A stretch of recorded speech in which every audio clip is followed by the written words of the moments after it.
தாய்மை. ஒரு பெண் வந்து அவங்க ப்ரெக்னன்சி ஃபர்ஸ்ட் மந்த்லேருந்து 3rd மந்த் வரைக்கும் ஒரு ஒரு ஒரு ஒரு டிஃப்ரெண்ட்டான பெயின், இது இப்படி தான் இருக்குமான்னு ஒரு பெயின் அனுபவிப்பாங்க.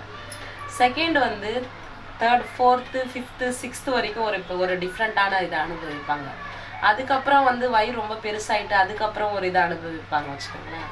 இதெல்லாமே தாண்டி அவங்க குழந்தை வந்து ஆயிரம் சொல்ல முடியாத வலிகள், அது தாங்க முடியாத வலி எல்லாத்தையுமே தாங்கி குழந்தைய பெற்றுட்டு அதுக்கப்புறம் ஒரு போராட்டம். அது நம்ம நினச்சிருக்கோம் குழந்தை பிறக்கிறது தான் பெரிய வலி அப்படின்னு நினச்சிருக்கோம். ஆனால் அந்த குழந்தைய வளர்க்குறது இருக்குதே, அதுதான் இருக்கிறதுலே பெருசு. அதை வந்து நம்ம பார்க்கணும். குழந்தை அதுக்கப்புறம் பிறந்ததுக்கப்புறம் நம்ம வருதில்ல அந்த ஜேர்னி இருக்குல்ல, அதை நல்லா நம்ம என்ஜாய் பண்ணணும்.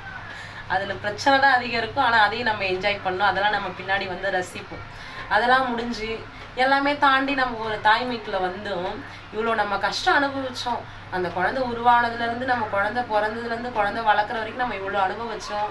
திரும்பி இன்னொரு குழந்தை நமக்கு பெற்றுக்கலான்னு தோணுதில்ல. அது எந்த அளவுக்கு ஒரு ஸ்ட்ராங்கானவங்கன்னு பாருங்கள். இந்த அளவுக்கு நம்ம இருந்தும் இன்னொரு குழந்தை நம்ம பெற்றுக்கிறோன்னா அப்போ நம்ம எந்த அளவுக்கு ஸ்ட்ராங்கானவங்கன்னு நீங்களே யோசிங்க. நம்மளால் என்ன வேணால் பண்ண முடியும். நம்ம எந்த அளவுக்கு ஸ்ட்ராங்காக இருக்குமோ அந்த அளவுக்கு நமக்கு நல்ல ஒரு பவர் வரும். நம்ம ஏன் உடஞ்சி போகணும்? சின்ன விஷயத்துக்குலாம் நம்ம ஏன் உடஞ்சி மூலையில் போய் உட்காந்துட்டாலும்னு நினைக்கிறீங்க?